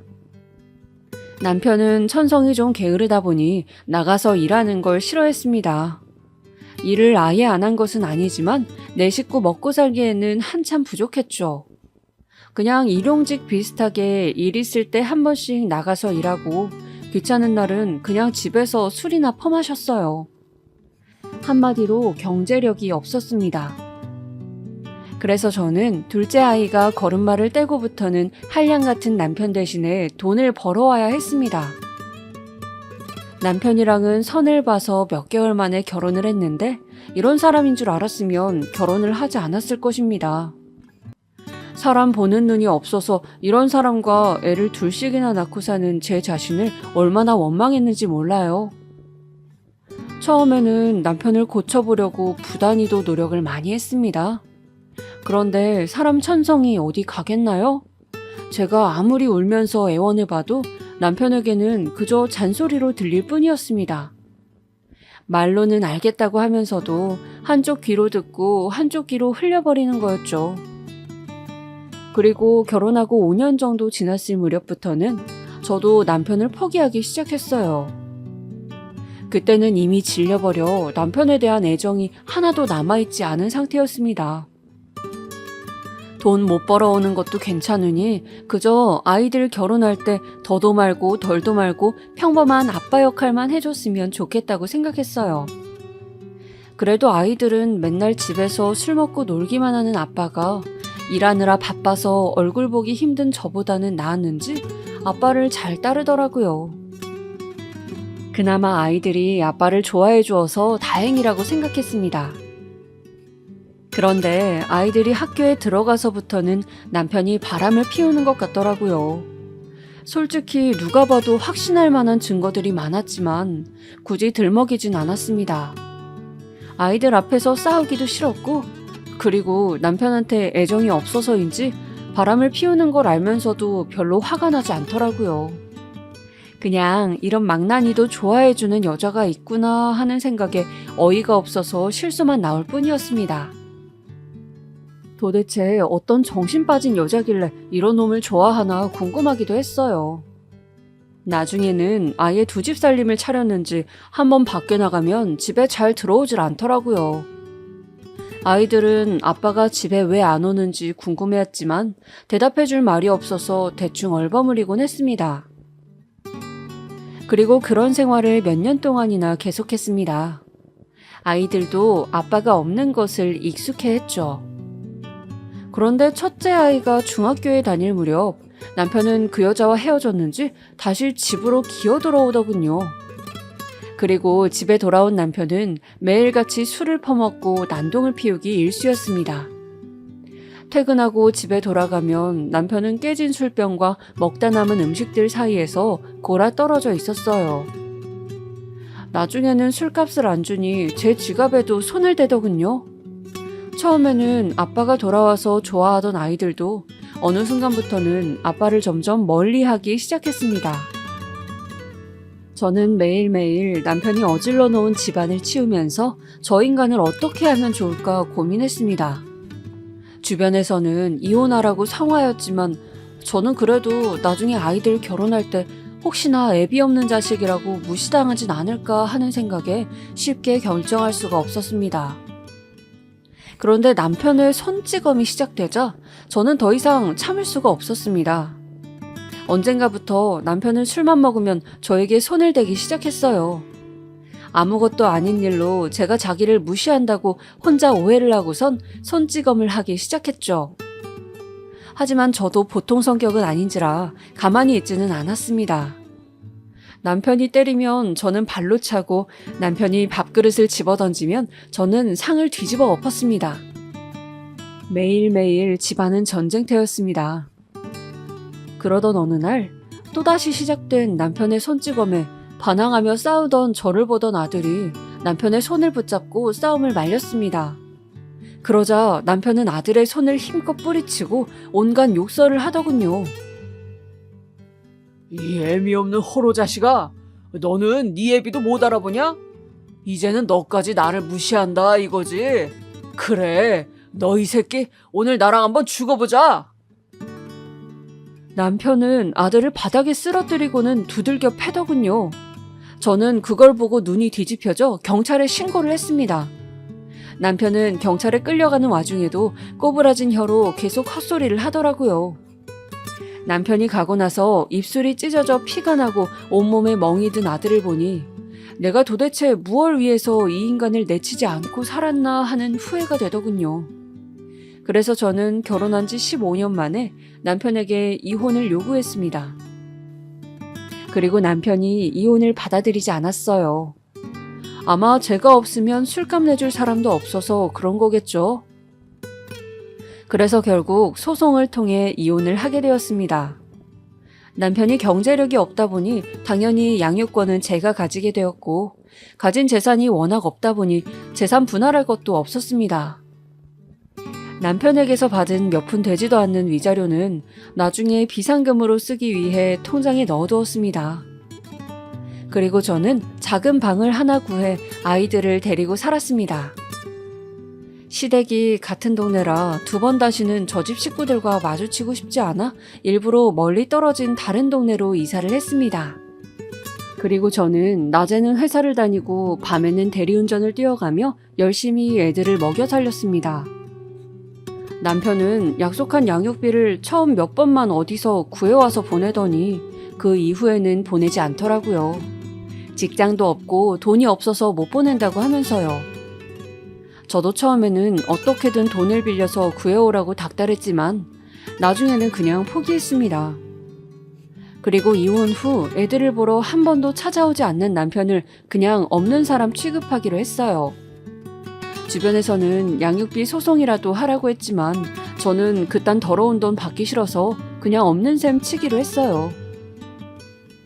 그렇게 홀로 애들을 키운 지 몇 년 후 첫째 아이가 고등학교 3학년이 되었습니다. 공부를 꽤 잘했던 아들이라 수능 뒷바라지를 정말 열심히 했어요. 항상 공부하기 좋은 환경을 유지시켜주기 위해 좋은 음식에 좋은 옷에 혹시 감기라도 걸릴까 전전긍긍하면서 아들을 챙겼습니다. 아들이 집에서 쓰는 책상과 의자까지 수험생한테 가장 좋다는 제품으로 알아봐서 준비했습니다. 학교에서 야자 끝나고 집에 올 때는 혹시 집까지 걸어오느라 힘들진 않을까 하는 마음에 차 끌고 학교 앞으로 마중 나가 집까지 데려다주고 저는 차에서 내려 다시 대리운전을 하러 가곤 했습니다. 그리고 애아빠는 그동안 뭐 했냐 하시는 분들도 계실 것 같은데 애아빠는 연락 끊긴 지 오래라서 그냥 잊고 살았어요. 애들 보러 한 번도 오지 않았던 건 물론이고 연락도 한 번 하지 않더라고요. 혹시 저 말고 애들한테는 연락했을까 싶어 애들한테 물어보았지만 연락 온 적 없었다고 하네요. 그리고 저도 굳이 신경 쓰고 싶지 않아서 먼저 연락하지 않다 보니 이제는 어디서 죽었는지 살았는지도 모르는 상태가 되었습니다. 그리고 애아빠한테서 못 받는 양육비는 그냥 제가 조금 더 고생해서 벌면 된다고 생각했어요. 여하튼 저의 뒷바라지에도 불구하고 아들은 원했던 대학을 가지 못하고 재수를 하게 되었어요. 그리고 이듬해에도 수능 성적이 잘 나오지 않아 그냥 하위권 대학으로 성적에 맞춰서 진학했습니다. 그리고 딸아이는 피아노 치는 걸 너무 좋아해서 어린 시절부터 피아노를 배웠었는데요.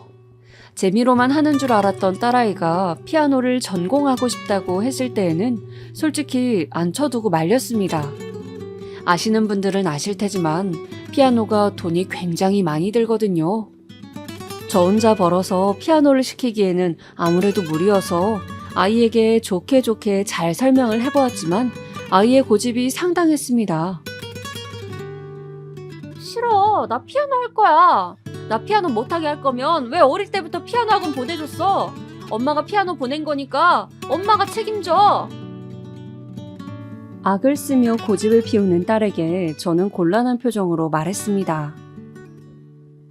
민지야, 어릴 때는 너 말고 다른 친구들도 다 피아노 학원 다녔어.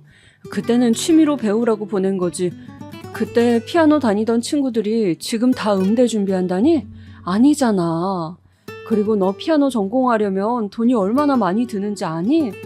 엄마 혼자 벌어서 그 돈 감당 못하는 거 알잖아. 피아노는 나중에 네가 성인 돼서도 취미로 할 수 있으니까 대학교는 그냥 공부해서 인문계로 가자, 어? 그러자 딸아이는 펄쩍펄쩍 뛰더니 바닥에 드러누워 어린애가 떼를 쓰듯이 울고불고 발악을 했습니다. 돈이 부족하면 엄마가 돈 더 벌어오면 되잖아.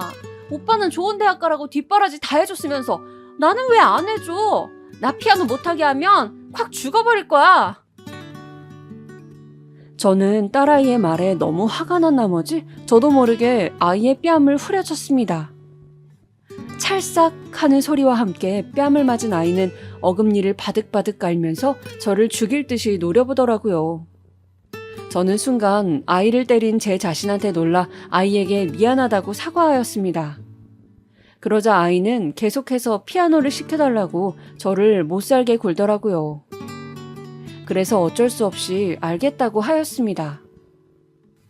그 이후로 저는 부족한 레슨비를 감당하기 위해서 전보다 더 밤낮 없이 일해야만 했어요. 하지만 큰아이 학비에 작은아이 레슨까지 저 혼자서는 절대 감당할 수 없는 수준이었습니다. 그래서 저는 어쩔 수 없이 예전에 남편에게서 받았던 위자료를 꺼내서 쓸 수밖에 없었어요. 그래도 그때 안 쓰고 비상금으로 놔둔 게 참 다행이라는 생각이 들었습니다. 그리고 몇 년이 지난 후 딸아이는 음대에 들어가게 되었습니다.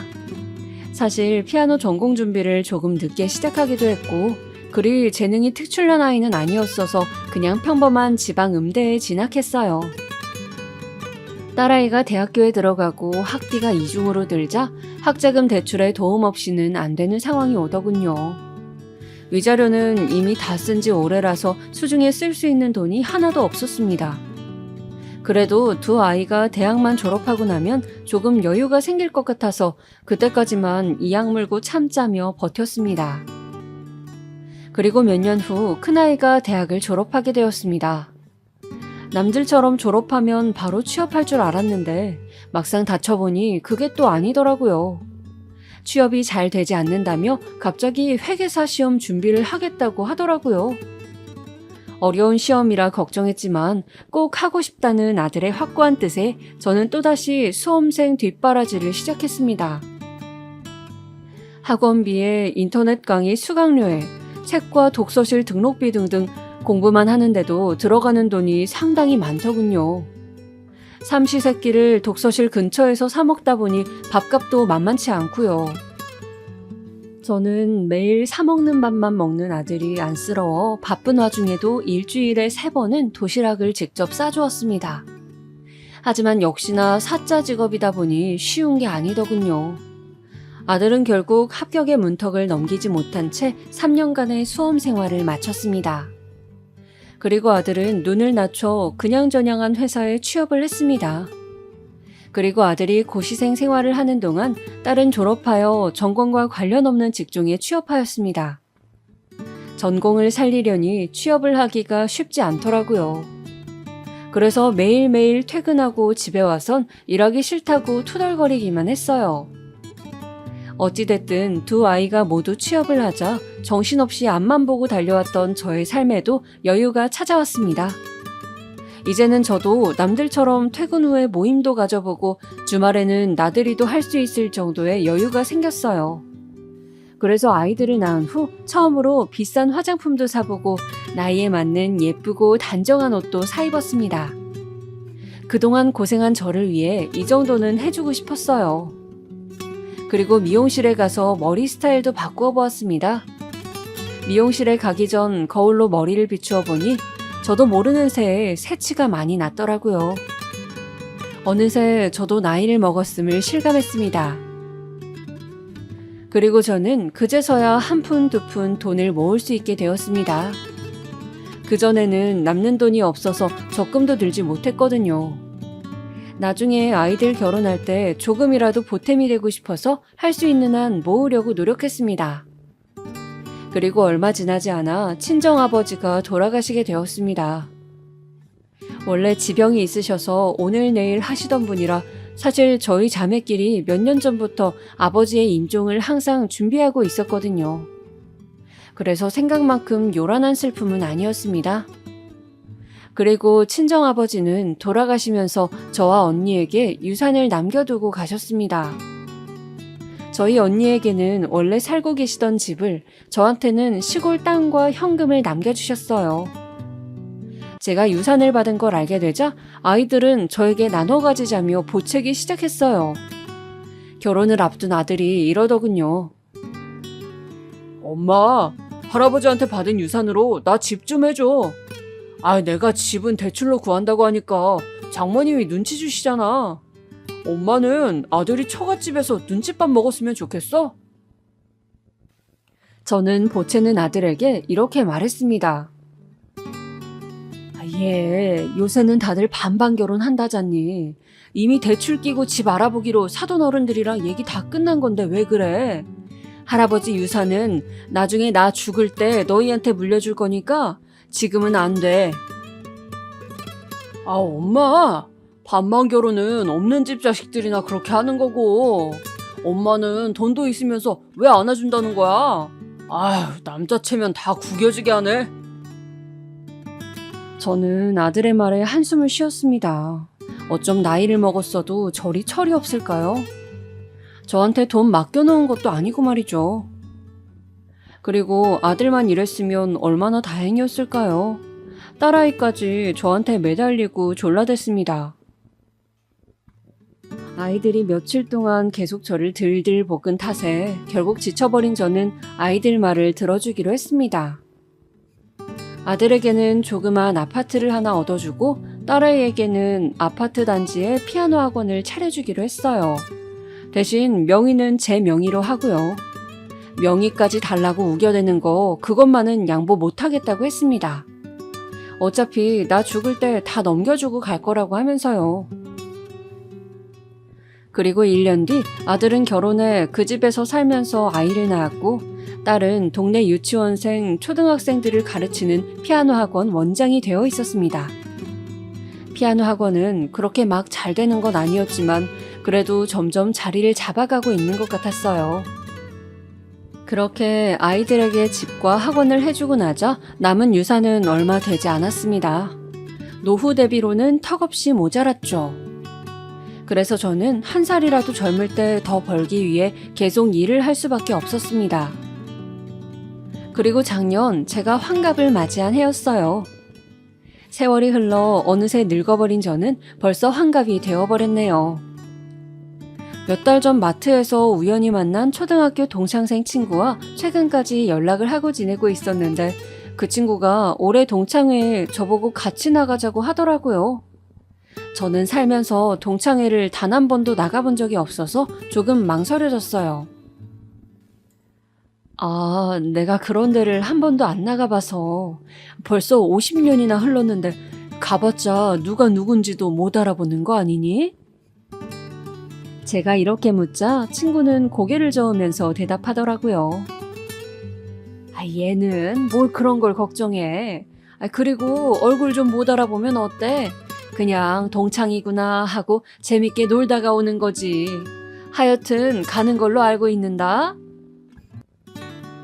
저는 친구의 말에 기분 전환 겸 한번 나가보기로 했어요. 그리고 오랜만에 동창들을 만난다는 생각에 들떠서 가지고 있는 옷 중에서 가장 예쁜 옷을 골라 입고 모임 장소에 나가게 되었습니다. 막상 가보니 어렸을 적 얼굴이 문득 보이는 친구들이 몇 명 있더라고요. 나이 들어 살도 찌고 주름살이 생기긴 했지만 이목구비가 그대로인 친구들을 보니 너무 신기했어요. 그리고 저는 친구를 따라서 빈자리에 앉았습니다. 제가 앉은 테이블에는 남자 동창 한 명이 고기를 굽고 있었어요. 저는 누군지는 몰라도 일단 반갑게 아는 척을 했습니다. 그런데 고기를 굽던 그 동창생이 저에게 인사를 하려고 고개를 들자 저는 깜짝 놀라고 말았어요. 그 진한 눈썹과 또렷한 눈매를 보고 말이죠. 그는 바로 제가 초등학교 시절 짝사랑했던 남학생이었습니다. 그를 보자 어릴 적 추억이 새록새록 떠올랐습니다. 초등학교 6학년 때 반장이었던 그는 또렷한 이목구비 때문에 반에서 인기가 많았어요. 공부도 잘하고 선생님들한테도 이쁨 받는 우등생이었죠. 저는 잘생긴 얼굴 때문도 있었지만 또래 남자아이들과는 달리 또박또박 글씨를 예쁘게 쓰는 그 아이의 모습에 반해 좋아하는 마음을 가지게 되었어요. 하지만 수줍음이 많았던 저는 그 아이에게 제 마음을 표현할 수 없었죠. 결국 초등학교 졸업식 날 아쉬운 마음에 그 아이에게 손편지 한 장을 주고 떠난 게 다였네요. 그 후로는 중학교를 서로 다른 곳에 가서 더 이상 볼 수 없었습니다. 정말 순수했던 시절의 이야기네요. 제가 그에게 너 동석이 아니니? 라고 하자 그도 저를 알아보더라고요. 항상 있는 듯 없는 듯 조용했던 저라서 못 알아볼 줄 알았는데 한 번에 알아보니 내심 기분이 좋았습니다. 그리고 우리는 맛있게 고기를 구워 먹으며 지난날의 회포를 풀었습니다. 우리는 그동안 어떻게 지내왔는지 서로 얘기를 해주었어요. 저는 남편의 손찌검으로 인해 이혼한 이야기, 그리고 아들, 딸을 키우고 아이들이 벌써 성인이 된 이야기들을 해주었습니다. 그리고 그는 20대 후반 결혼하려던 여자가 있었지만 집안의 반대로 헤어진 후 쭉 혼자 지냈다고 하더군요. 젊을 때는 별 생각 없었는데 나이 먹고 보니 혼자만 처자식도 없이 쓸쓸한 처지인 것 같아서 가끔 외로울 때가 있다고 하더라고요. 막상 학창 시절에는 쑥스러워서 말도 잘 못 붙였었는데 나이가 들어 다시 만나니 그렇게 대화가 잘 통할 수 없더라고요. 그리고 우리는 모임이 끝나고 다음을 기약하며 헤어졌습니다. 그 이후 저는 그와 자주 연락하는 사이가 되었어요. 이 나이에 마음이 잘 통하는 친구를 만나 맛있는 것도 같이 먹으러 가고 바람도 쐬러 가고 즐거운 한때를 보냈습니다. 그리고 어느샌가 마음속에 은은한 불씨가 타오르는 것을 느꼈고 그렇게 우리는 서로 사랑하는 사이가 되었습니다. 하지만 저는 요즘 만나는 사람이 있다는 것을 아이들한테는 말하지 않았어요. 괜히 나이 먹고 주책이라고 생각할 것 같기도 하고 나중에 재혼을 결심하게 되면 그때 아이들에게 알려야겠다고 생각했습니다. 그리고 저는 그와 행복한 시간들을 보냈습니다. 환갑의 나이에 사랑이 찾아올 거라고는 상상도 못했는데 이 나이에도 소녀처럼 가슴이 설레이더군요. 인간 말종이었던 전 남편과는 다르게 그는 정말 자상하고 진중한 남자였어요. 주름이 자글자글한 제 얼굴을 항상 예쁘다고 아름답다고 해주는 사람이었습니다. 저를 항상 소중하게 대해주는 그의 모습에 하루하루 더 그를 사랑하게 되었습니다. 전 남편과의 결혼 생활에서는 한 번도 받아본 적 없는 공주 대접을 이 나이 먹고서 받아보았네요. 그 당시 아들 내외는 아이 키우느라 바빠서 얼굴 보기 힘들었고 딸아이는 저와 같이 살긴 했지만 주말에도 레슨을 하거나 약속이 있어서 나갔기 때문에 제가 누구와 어디를 다니는지 아무도 신경 쓰는 사람이 없었습니다. 그래서 저에게 만나는 사람이 있다는 것을 아이들이 눈치채지 못했었죠. 그런데 어느 주말 그와 근교에 드라이브를 하다가 경치 좋은 커피숍이 있어서 들어갔어요. 차를 시켜놓고 창밖 풍경을 즐기며 도란도란 이야기를 나누고 있었죠. 그런데 그때 커피숍 안쪽으로 아들 부부가 아이를 안고 들어오는 거 아니겠어요? 저는 당황한 나머지 고개를 돌리고 못 본 척했지만 아들이 먼저 저를 알아보고 말았습니다. 아들은 아이를 안은 채로 성큼성큼 걸어와 저와 그를 몇 번이나 번갈아가며 쳐다보았어요. 그러더니 묻더군요. 엄마, 이 아저씨 누구야? 저는 어떻게 대답해야 할지 몰라서 머뭇거리다가 이렇게 대답했어요. 엄마 친구야. 초등학교 동창. 아들은 의심스러운 눈초리로 노려보더니 말했어요. 친구? 엄마가 남자인 친구도 있었어? 그리고 무슨 친구랑 이런 데를 놀러 다녀? 어이 아저씨, 우리 엄마랑 무슨 사이예요? 네? 저는 버릇없이 말하는 아들을 애써 말려보았어요. 그런데 그는 전혀 기분 나쁜 기색도 없이 웃으면서 대답하더군요. 해숙이 아드님이시구나. 반갑습니다. 엄마를 닮아서 그런가 미남이시네. 저는 어머님하고 친한 친구 정도로 생각해주면 고맙겠어요. 아들은 믿지 않는 듯 했지만 아이가 칭얼거리는 바람에 얘기를 더 못하고 나가버렸어요. 그리고 마음이 불편해진 저는 일찍 그와 헤어지고 집에 돌아갔습니다. 사실 아들이 딸한테 전화로 얘기했을까봐 걱정했는데 집에 돌아가 보니 다행히 딸은 아무것도 모르는 것 같더라고요. 저는 이제 슬슬 아이들에게 어떻게 알려야 할지 고민해야 할 시간이 왔다고 생각했어요. 안 그래도 요즘 그와 재혼에 대해서 진지하게 이야기를 나누던 중이었거든요. 정확한 시기와 구체적인 계획은 아직 확정되지 않았지만 앞으로 재혼하여 남은 여생을 함께하자는 뜻은 서로 일치하였습니다. 아이들에게 이야기를 한 후 언제 살림을 합칠지 정하기로 했어요. 그리고 저는 얼마 안가 주말에 그와 1박 2일로 놀러간 펜션에서 난생 처음으로 프로포즈를 받았습니다. 사실 우리 때 프로포즈고 뭐고 이런 게 있었나요? 그냥 나이 차고 때 돼서 결혼하는 거였죠. 그런데 분위기 좋은 방 안에서 무릎을 꿇고 눈물을 글썽이며 진심을 전하는 그의 말에 저는 감동하여 그만 아이처럼 눈물을 흘리고 말았습니다. 이 사람이 바로 나의 운명의 동반자다라는 확신이 들었습니다. 그리고 저는 그와 즐거운 시간을 보내고 집으로 돌아왔어요. 그리고 돌아와 보니 딸아이가 웬일로 밖에 안 나가고 집에 있더라고요. 딸아이는 제 손에 들려있는 꽃다발을 보더니 추궁하기 시작했습니다. 이거 도대체 누구한테 받은 거냐고요. 안 그래도 요새 수상했다면서 제 휴대폰을 확 낚아채 갔습니다. 제 휴대폰에서 그와 찍은 사진과 문자 메시지를 본 딸은 갑자기 빽 하고 소리를 지르더니 휴대폰을 집어던졌어요. 엄마, 이게 뭐야? 미쳤어? 이 아저씨는 도대체 누구야? 아, 민지야, 안 그래도 말하려고 했었어. 엄마가 요즘 만나는 아저씨인데. 뭐? 요즘 만나는 아저씨? 엄마 나이가 지금 몇 살인 줄 알아? 환갑이야, 환갑. 주책 맞게 뭐 하는 짓이야? 설마 이 아저씨랑 1박 2일로 놀러 갔다 온 거야? 아, 더러워. 딸아이는 소름이 돋는다면서 몸을 움츠리고 두 손으로 팔을 문질렀어요. 저는 딸의 격한 반응에 어떻게 해야 할지 몰라 곤란했습니다. 그런데 그때 딸이 갑자기 어디론가 전화를 하더군요. 여보세요? 오빠, 엄마가 미쳤어. 얼른 집으로 와봐. 엄마가 어떤 징그러운 아저씨랑 놀아나고 있다니까? 아, 빨리 와. 끊어. 저는 딸아이를 진정시키려고 노력했어요. 그 아저씨 나쁜 사람 아니라고, 단순히 외로워서 가볍게 만나는 사이 아니니까 오해하지 말라고요. 그런데 딸은 마치 저를 벌레 보듯이 혐오하는 표정으로 쳐다보더라고요. 제가 가까이 가기만 해도 소스라치게 놀라면서 못 오게 했습니다. 그렇게 한참을 딸과 실랑이를 하고 있는데 아들이 집에 도착했어요. 아들은 도착하자마자 소리를 쳤습니다. 엄마, 그때 그 자식 맞지? 내가 그럴 줄 알았어. 그 새끼 당장 불러내. 내가 가만 안 둬? 나이를 먹을 거면 곱게 처먹어야지.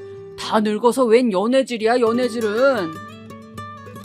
제가 말버릇이 그게 뭐냐며 아들한테 한 소리 하려는데 딸이 바닥에 떨어져 있던 제 휴대폰을 집어서 그이한테 전화를 걸더라고요. 아저씨, 저 아저씨 애인 딸인데요. 지금 저희 집으로 좀 와주셔야겠는데요. 딸아이의 전화에 그이는 큰일이 났다 싶었는지 20분 만에 도착을 하더라고요. 그이가 도착하자마자 아이들은 죄인 취급을 하며 그에게 한참을 쏘아댔습니다. 어이, 아저씨. 우리 엄마한테 접근한 목적이 뭐예요? 예? 솔직히 말해봐요. 우리 엄마 재산 탐나서 그런 거잖아. 아들이 이렇게 말하자 딸도 한마디 덧붙이더라고요. 맞아. 엄마, 요새 남자 꽃뱀도 있다 그랬어. 이 아저씨 분명 엄마 돈 뺏으려고 그러는 걸 거야.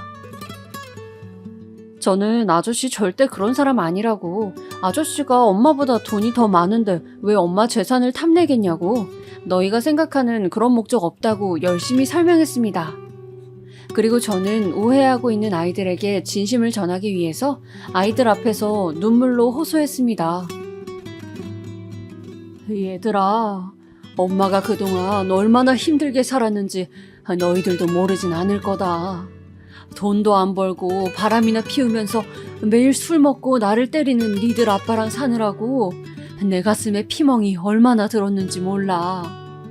그리고 내가 혼자서 너희들 뒷바라지 하느라고 밤낮 없이 일해가며 내 청춘을 너희한테 다 바쳤단다. 엄마는 그동안 엄마로서의 인생밖엔 없었어. 정말 아등바등하면서 살았다. 김혜숙이라는 여자의 인생은 없었지. 그런데 옆에 있는 이 아저씨가 엄마한테 김혜숙으로서의 삶을 여자로서의 삶을 알게 해주었단다. 엄마도 이제 너희들 다 키워놓았으니 이제는 나도 여자로 살고 싶어. 이해해주면 안 되겠니? 제가 눈물로 호소하는 동안 조용히 듣기만 하던 아이들은 제 얘기가 끝나기 무섭게 저를 비난하기 시작했어요. 엄마, 뭐? 여자로서의 인생? 엄마, 가서 거울을 좀 봐. 다 늙어서 무슨 주책이야? 엄마가 무슨 이팔 청춘인 줄 알아? 엄마, 남자 없으면 못 살아. 나이 먹고 왜 남자를 만난다고 그래? 엄마 그렇게 밝히는 사람이었어? 딸아이가 마치 저를 문란한 사람인 것처럼 몰아가면서 원색적으로 비난을 하더군요. 제가 해명하려고 하는 찰나 아들이 또 소리쳤습니다. 엄마, 그렇게 그 남자가 좋아? 어? 동네 창피해서 정말. 엄마가 저 아저씨랑 그렇게 붙어 먹으면 내가 창피해서 어떻게 얼굴을 들고 다녀? 어디 가서 우리 하영이 할머니라고 말도 꺼내지도 마. 그리고 우리 때문에 고생했다고? 그 정도는 다른 엄마들도 다 하는 거야. 엄마가 낳았으면 엄마가 책임져야지. 내가 언제 엄마 보고 낳아달라고 그랬어? 저는 아이들의 막말에 충격을 받아 대꾸할 말도 잊어버렸어요. 그러자 그이가 나서서 전부 오해라고 설명했습니다. 진지하게 재혼을 생각하고 있고 너희들이 반대한다면 받아줄 때까지 기다리겠다고 하면서요. 하지만 아이들은 저희의 진심을 알아주려 하지 않고 안 좋은 쪽으로만 생각을 하더라고요. 아들은 그이에게 삿대질을 하며 말했습니다. 아저씨, 제발 소름 끼치니까 말 걸지 마세요. 네? 우리 엄마를 어떻게 꼬셨는지 몰라도 절대 안 넘어가니까 개수작 그만 부리시는 게 좋을 거예요. 지금 내가 살고 있는 집 내가 명의 넘겨받기로 했으니까 눈독 들이지 말고 꺼지세요. 아들은 계속 그이를 돈 보고 접근한 사기꾼으로만 생각하더라고요. 그리고 딸도 마찬가지였습니다. 맞아, 엄마. 아니면 오빠 집이랑 내 학원을 다 우리 명의로 돌려주면 그때 다시 생각해볼게. 그리고 엄마 남은 재산도 우리한테 미리 물려줘. 솔직히 엄마가 저 아저씨랑 살다가 아저씨한테 재산 다 홀랑 줘버리면 우리는 어떡해? 원래 우리 건데 저 아저씨한테 뺏기면 억울하잖아. 그러니까 우리 재산 빨리 내놔. 그리고 혹시 우리 몰래 갖고 있는 재산 있으면 싹싹 긁어서 줘. 저는 돈 타령만 하는 아이들의 말에 어이가 없어 헛웃음이 터졌습니다. 그리고선 저는 아이들에게 꾸짖듯이 말했어요. 너희들 나한테 돈 맡겨놨니? 어쩜 엄마가 이렇게 얘기하는데도 돈 타령만 할 수가 있니? 그러자 아들이 확 짜증을 내더라고요. 아이씨, 어차피 우리한테 줄 거였잖아. 어차피 줄 거 미리 달라는데 뭐가 문제야? 그리고 엄마가 그거라도 안 해주면 우리한테 해줄 게 뭐가 있는데. 엄마 말대로 엄마 인생 살더라도 줄 건 주고 가야 될 거 아니야. 조용히 명의 넘겨받는 날만 기다리고 있었는데 저 아저씨가 초치네 정말. 저는 아들의 말에 폭발하고 말았습니다. 그놈의 돈이 없어서 그 고생을 했던 지난 30여 년의 세월이 주마등처럼 머리에 스쳐 지나갔습니다. 내가 지들 먹여 살리려고 그렇게 쎄빠지게 일하고 지들을 얼마나 지극정성으로 뒷바라지했는데 엄마 인생이고 뭐고 돈만 내놓으라고 하는 아이들의 행태에 그만 질려버리고 말았습니다. 저는 자리에서 일어나 아들, 딸의 머리끄댕이를 잡고 일으켜 세웠어요. 그리고선 발버둥 치는 아이들의 등을 있는 힘껏 떠밀어 현관 밖으로 내동댕이 쳤습니다. 아이들은 엄마 뭐 하는 짓이야 라고 하며 발악을 했어요. 저는 현관문을 쾅 닫으면서 아이들에게 소리쳤습니다. 네, 다시는 너희들 안 볼 테니 썩 꺼지거라. 아이들은 현관문을 두드리며 난리쳤지만 저는 아랑곳하지 않았어요. 그리고 이 모든 것을 지켜보고 있던 그이는 말없이 저를 안아주었습니다. 가족 간의 일이라 많이 나서주지 못해 미안하다면서요. 저는 그이의 품에 안겨 한참을 울었습니다. 그리고 저는 아이들에게도 너무나도 큰 배신감을 느낀 나머지 모든 물질적 지원을 끊기로 했어요. 집에 있던 딸의 짐을 모두 문 밖에 던져놓고 현관 비밀번호를 바꿔버렸습니다. 그리고 아들이 살고 있는 집과 딸의 피아노 학원을 모두 부동산에 내놓았어요. 매물을 보러 온 손님들 때문에 그 사실을 알게 된 아들과 딸은 저에게 전화하여 폭언을 일삼았습니다. 엄마, 그러고도 엄마가 잘 살 수 있을 것 같아? 자식 손주 길거리에 내앉으라는 거지 지금? 아주 남자의 정신 팔려가지고 머리가 확 돌아버린 거 아니야? 아니, 혹시 치매라도 걸린 거야? 엄마, 학원 내놓으면 나보고 어쩌라는 거야? 엄마가 집에도 못 들어가게 해서 지금 학원에서 먹고 자고 하고 있는데 엄마는 내가 굶어 죽었으면 좋겠어? 진짜 너무한다, 너무해. 그깟 돈 아까워서 나한테 이러는 거야, 지금? 저는 아이들의 전화에 대답도 하지 않고 끊어버렸습니다. 어린 나이도 아니고 둘 다 30대 성인인데 정신머리가 제대로 박힌 인간이라면 지들이 알아서 깨우치겠죠.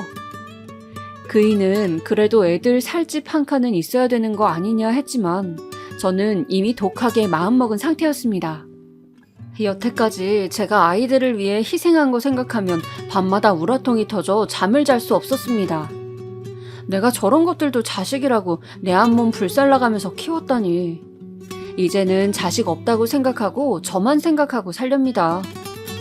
거머리처럼 피만 쪽쪽 빨아먹는 자식들은 없는 이만 못하니까요.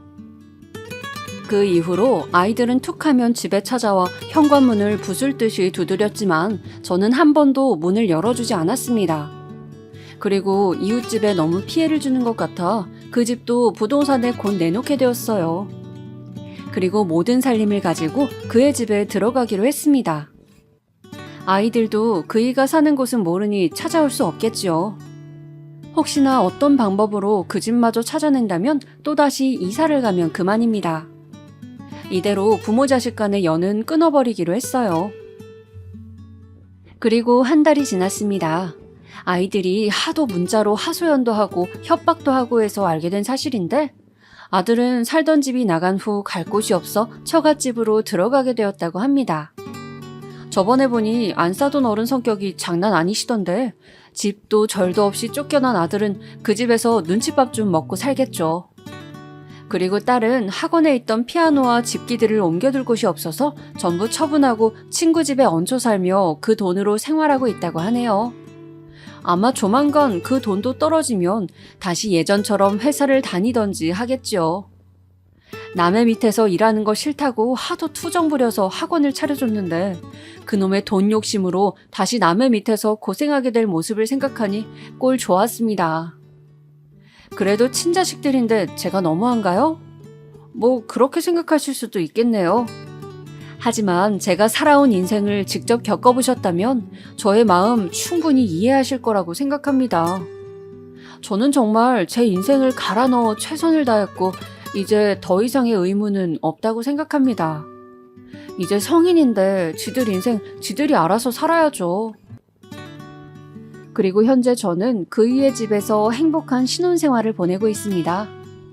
그이는 결혼식을 올리자고 했지만 나이 먹어 망가진 몸매에 드레스 입기도 좀 민망하고 굳이 동네방네 자랑할 필요는 없을 것 같아서 그냥 혼인신고만 하고 같이 살기로 했어요.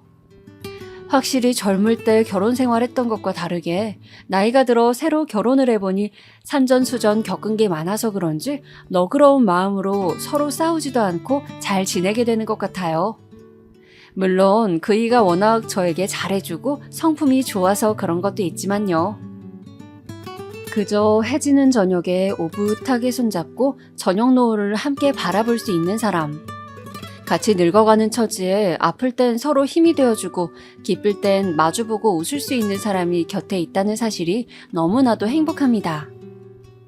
이렇게 행복하게 몇십 년 더 살다가 가능하다면 한날 한시에 눈을 감고 싶은 게 제 마지막 소망입니다. 하지만 그건 제 욕심이겠죠? 갈 때 내가 먼저 가더라도 아니면 그 일을 먼저 보내더라도 마지막 순간을 함께 할 수 있다는 것에 저는 만족합니다. 아, 그리고 아이들에 대한 저의 결심은 아직 변하지 않았어요. 그이는 조금만 더 두고 보고 용서해주라고 하지만 저는 제 인생이 불쌍해서라도 그렇게 쉽게 용서할 수가 없을 것 같네요. 이제 제가 왜 자식 농사를 망쳤다고 했는지 아시겠죠? 그저 할 수 있는 거 최대한 다 해주고 열심히만 키우면 될 줄 알았는데 그게 아니더라고요. 사람이 무엇보다도 인성이 가장 중요한 것인데 저희 아이들은 그런 면에서 아주 글러먹은 거죠. 제가 아이들을 키우면서 뭘 잘못했길래 아이들이 저렇게 되었나 정말 알 수가 없습니다. 저처럼 아이를 키워보신 여러분들의 생각이 궁금합니다. 제가 자식을 버린 나쁜 엄마인가요? 욕을 먹어 마땅한가요? 아니면 황혼에 찾아온 사랑과 함께 제 삶을 되찾은 저를 응원해 주시겠나요? 저를 나쁜 엄마라 욕하셔도 겸허히 받아들이겠습니다. 제가 한 선택이니까요. 그럼 여러분들도 인생의 중요한 순간에 항상 현명한 선택을 하시길 바라며 이야기를 마치도록 하겠습니다. 행복한 하루 되세요.